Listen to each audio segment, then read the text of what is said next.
the challenge for us all is to think differently about housing, homelessness and social justice in Scotland. We should not be here. We should not exist. 50 years ago, a group of people got together in this city and decided to start a campaign to end homelessness.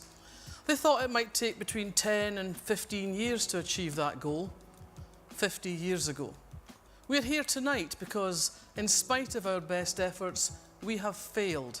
If we classified homelessness as an illness, there would be a public outcry.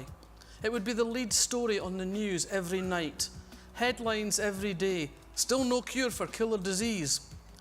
Remember when the AIDS epidemic hit back in the 1980s? There was no escaping its existence. The search for a cure became all-consuming in pharmaceutical circles.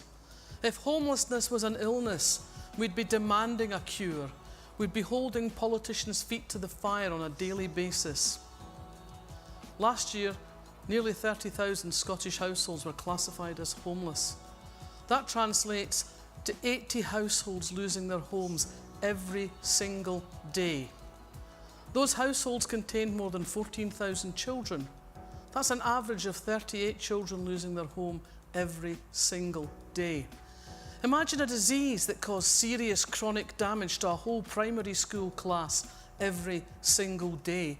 How could we bear that? I bet if we asked the homeless people why they're living on the street, and one theme will inevitably emerge.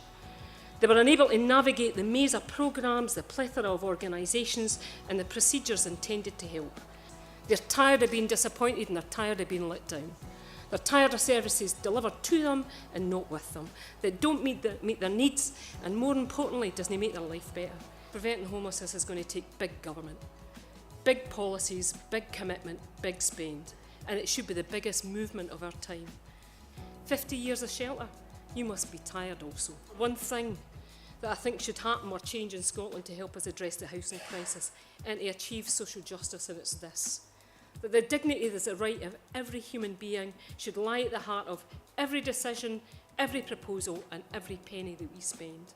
What do we do to make housing a human right? Every decision, every policy, every law, every daily thing that's done has to be rooted in human dignity. How do we do that practically in Scotland? As the public have to lay claim, take ownership of these rights, and also tell the politicians to make them effectively implemented. This has to be put into place. That lesson has to be learned. We can't repeat the mistakes we've made in the past. So shelter has a massive role to make that process honest, to have a reality check on the ambitions and the aspirations of putting these laws onto our books. About 50 years ago, a gentleman here in the front row was part of a group of people who were plotting the birth of Shelter Scotland in 1960 in his flat just off the Royal Mile. And since that time, Richard Holloway has been a true friend of Shelter Scotland.